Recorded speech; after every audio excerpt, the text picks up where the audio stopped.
Sean todos bienvenidos a Una persona de a pie. El tema que vamos a tratar hoy lo hago en función de un video que estuve viendo de Vanessa Kaiser y, y yo le escribí en el video qué pensaba yo de por qué la izquierda capitaliza mucho más que la derecha en muchos aspectos, sobre todo a la gente joven. ¿Y por qué pienso yo que la izquierda conecta más con muchas personas, sobre todo los jóvenes, y la derecha no? Es sencillo, o yo lo veo de una forma sencilla, y es una percepción propia que podemos entrar a debatirla cuando quieran. El asunto es el siguiente: la izquierda conecta emocionalmente con las personas y la derecha intenta llevar un discurso racional a las personas. Y eso no conecta de ninguna manera. Cuando tú tienes una persona que llega a ser ideologizada, no tienes ninguna forma racional, a menos que esa persona tenga intenciones de dejarse convencer, de tú poder convencerlo. Y voy a tratar de poner ejemplos para que se entienda más o menos por dónde va la lógica de lo que yo estoy diciendo. Por ejemplo, si te fijas, toda la izquierda ha tomado una serie de conglomerados de minorías étnicas, de minorías raciales, de minorías a nivel general, y ha puesto estas minorías como víctimas. Por eso bromeamos siempre con que a mayor cantidad de victipuntos que tú tienes, pues más fácil tú puedes conseguir algunas cosas. Entonces, por ejemplo, si nosotros vemos el discurso de los veganos no te dicen que no se debe comer carne porque la carne hace daño, no, no, no. Su discurso es emocional, yo no como carne o no se debe comer carne porque la carne es el sufrimiento animal. Entonces tú conectas con una cosa que es emocional, con el sufrimiento de un ser vivo. Entonces, para tú rebatir eso, tú no puedes rebatirlo con algo racional. Y obviamente la parte racional que tú dices, bueno, lo que sucede es que, por ejemplo, no existe la vitamina, me parece que no existe la vitamina A. No, no me parece, es así. No existe la vitamina A en el reino vegetal. El reino vegetal tiene el betacaroteno, que no es lo mismo que la vitamina A. También hay una serie de vitaminas del complejo B que la tiene en la carne roja y que cuesta un montón conseguirla en el reino animal. Entonces, la, la parte técnica, la parte racional de por qué las personas comemos carne, al margen de que tenemos colmillos, somos omnívoros, al margen de eso, de hablar de cosas racionales, tú te encuentras con un argumento emocional que no importa la cantidad de razones que tú le des, te van a decir, sí, pero es que es el sufrimiento animal. Dice, sí, pero es que los animales, todos, cumplen un ciclo y un espacio en la vida. Existen los carnívoros porque existen los omnívoros. Existen los insectos por una razón. Todo tiene una razón de ser. Entonces, claro, cuando tú vas a hablar con una persona de izquierda ideologizada, es muy difícil cambiarlo de parecer porque su discurso, o sea, su idea, es en base a emociones. Y la mayoría de las personas que son conservadores o de derecha, o propiamente los liberales, van a un tema racional. Pongo otro ejemplo. Cuando tú ves que te hablan del aborto, uno de los principales o de los pilares que ellos toman para el tema del aborto es: imagínate una niña de 12 años que fue violada, la tortura que sería para ella dar a luz. Entonces, claro, es un tema emocional. Cuando tú lo visualizas, tú dices, oye, pero es una cosa dura, muy dura. Eh, entonces, claro, te cuestiona el tema. Es difícil sacar a alguien de esa postura, pero mira la otra parte. Porque tú dices, claro, es una cosa grave para la niña de 12 años que fue violada, que todos los traumas, que todo lo que tú quieras. pero tú estás hablando de asesinar a una persona. O sea, el aborto, por donde quiera que tú lo mires, es un asesinato. Y tú estás hablando de asesinar a una persona solamente por las emociones que te representa la situación mala, horrible, terrible que tiene otra. Entonces, ante un tema eh, que está arraigado en el sentimiento, es difícil tú esgrimir razones, porque no importan las razones. Pongo un ejemplo que no tiene nada que ver con esto, pero para que se entienda. Todo el mundo ha tenido un amigo, una amiga que tiene una pareja extremadamente tóxica. Entonces tú dices, tú pones la razón en el piso, pones la pelota en el piso y lo piensas y te dice, mira, te hace esto, te pasa lo otro. Es una persona que no te conviene en lo más mínimo. Y su respuesta para atrás es, sí, pero yo lo amo.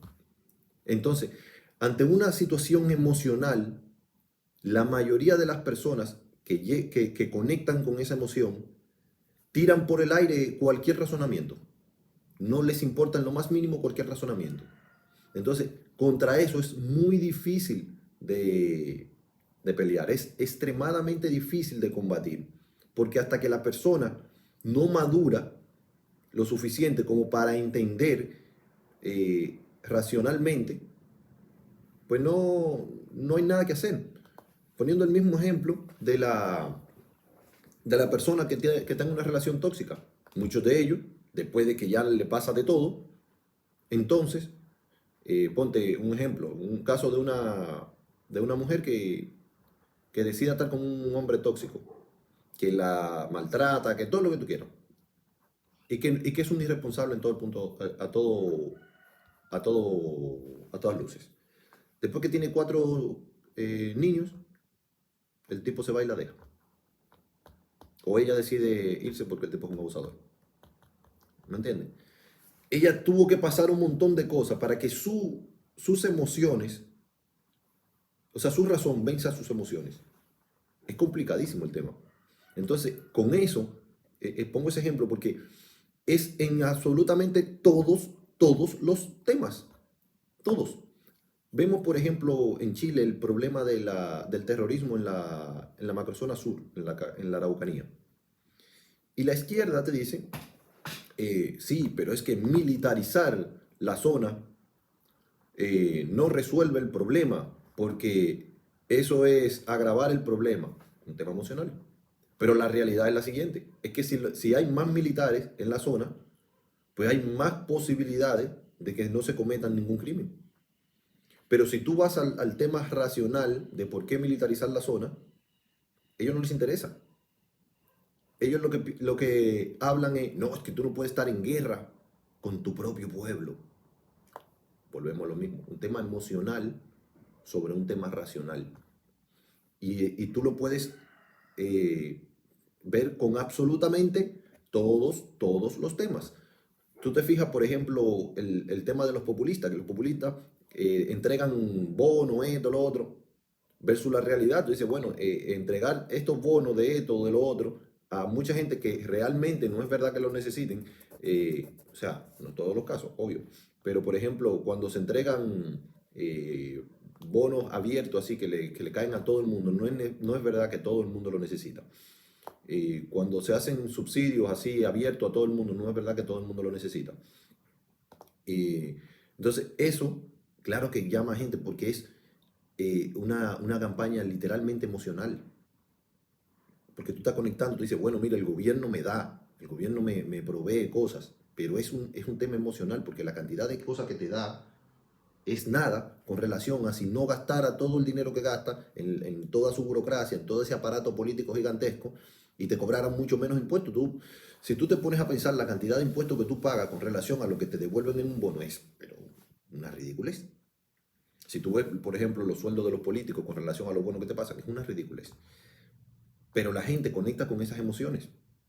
¿Ok? Mira otro tema. Cuando tú ves la lucha sobre la paridad o como dicen, igualdad sustantiva, volvemos a lo mismo. El discurso de igualdad no es un discurso de justicia, porque la justicia no es emocional. pero la igualdad sí. Nosotros tenemos que ser más iguales porque nacimos en Chile. Sí, pero hay unas personas que se esfuerzan más que otros. Y es justo que esos que se esfuerzan más que otros lleguen a mejores sitios o tengan mejores resultados. Tú no puedes, por ejemplo, tener el mismo resultado en una carrera que Usain Bolt si él tiene unas condiciones específicas y un entrenamiento específico. Entonces, querer que haya una igualdad sustantiva en absolutamente todo es de carácter emocional, no racional. Por ejemplo, cuando se hace una paridad de género en una elección, es algo de carácter emocional. ¿Por qué? Porque se supone que si las elecciones son en igualdad de condiciones, de que cualquiera puede hacer las mismas campañas, de que cualquiera puede hacer, entonces el tú hacer que unas personas tengan un tipo de puesto solo y exclusivamente por su sexo o su etnia, tú estás rompiendo con eso. Tú estás quitando la parte racional de lo que implica elegir y tú estás entonces enganchando la parte emocional. No sé si logran mis televidentes entender a dónde apunto. La paridad o lo que se busca con la paridad es resolver una situación emocional, porque siempre dicen, no, que la mujer tenemos miles de años oprimida. Sí, pero tú no puedes a la generación de hoy en día echarle toda la culpa de lo que pasó antes. Es como que ahora mismo mi papá se robe un camión y me vengan a buscar preso a mí en mi casa. Eso no tiene ningún sentido. ¿Me entiendes? Entonces, ese es el tema que la derecha no ha sabido manejar. Y que no es que no ha sabido manejar, que no hay cómo agarrarlo, porque tú no puedes. Hay una forma de verlo más fácil. Es mucho, mucho más fácil engañar a una persona que demostrarle que lo engañaron. Es mucho más fácil. Porque después que la persona se cree el cuento, defiende a capa y espada que no es un tonto, que no se dejó engañar. Entonces, eso es lo que nosotros estamos viendo en los jóvenes. Por eso tú, o me pasa a mí frecuentemente cuando pongo un post o cuando hablo o discuto con alguien, que su discurso emocional, al cabo de una o dos argumentos que yo le esgrima, al tiro, me dicen, eres un fascista, eres un nazista. ¿Por qué? Porque se van al tiro al terreno emocional. Porque al tiro no pueden rebatir ningún raciocinio. Pero ¿cuál es la parte grave del tema? Y es que no importa cuántas razones yo le explique o le dé para que entiendan que están en un error, aún así, aunque yo le explique con pelos y señales todas las cosas en las que puedan estar equivocados, termina la discusión y se van con su misma idea. Es como eh, la religión. Espero no meterme muy a hondo con esto. Y cuando digo la religión me refiero a lo siguiente. Si tú coges un cristiano ortodoxo, un evangélico y un cristiano católico y los pones en una mesa a discutir, da lo mismo, porque su postura es emocional. Da lo mismo. Ellos pueden discutir todo lo que tú quieras, pero nunca jamás uno de una, bueno, puede pasar, pero es muy improbable, que uno de ellos convenza al otro de lo que cree. ¿Por qué? Porque no es una postura racional. Porque ellos no están discutiendo una postura racional. Ellos tienen puntos en común de cosas que son comunes en su creencia, pero en las que no son comunes en su creencia, pues son irracional totalmente, son eh, puro de ideológica. Entonces, este es el problema gigante en el que nosotros estamos metidos. ¿Cómo podemos o cuál es la solución que tendríamos que aplicar para que podamos convencer o no convencer, conectar con ese tipo de personas que tienen decisiones emocionales, no racionales? Si yo digo, por ejemplo, para que se entienda, ahora mismo en Chile hacen un referéndum que todas las personas van a ganar un sueldo de 1 millón de pesos como mínimo y que van a trabajar 25 horas a la semana. Gana seguro el referéndum. Yo creo que con el 90% de los votos. Pero gana ¿por qué? Porque todo el que va a votar a favor de eso va a votar desde una postura emocional. Pero racionalmente hablando es una cosa inviable. Ahora, para que se entienda mejor, ¿cómo podrías tú cambiar ese comportamiento? Yo lo veo muy difícil. Por eso siempre la izquierda va a tener sus adeptos y siempre van a conectar de alguna manera o de otra con algunas personas y esas personas, si te fijas, en su mayoría, con lo que más conecta son con la gente joven. A medida que van creciendo, se le va quitando eso. Es como las feministas, son muy, muy, muy feministas hasta que se casan. Y después de eso, como que ya no son tan feministas. Los dejo hasta acá. Como siempre les digo, saquen sus propias conclusiones y nos vemos en el próximo video.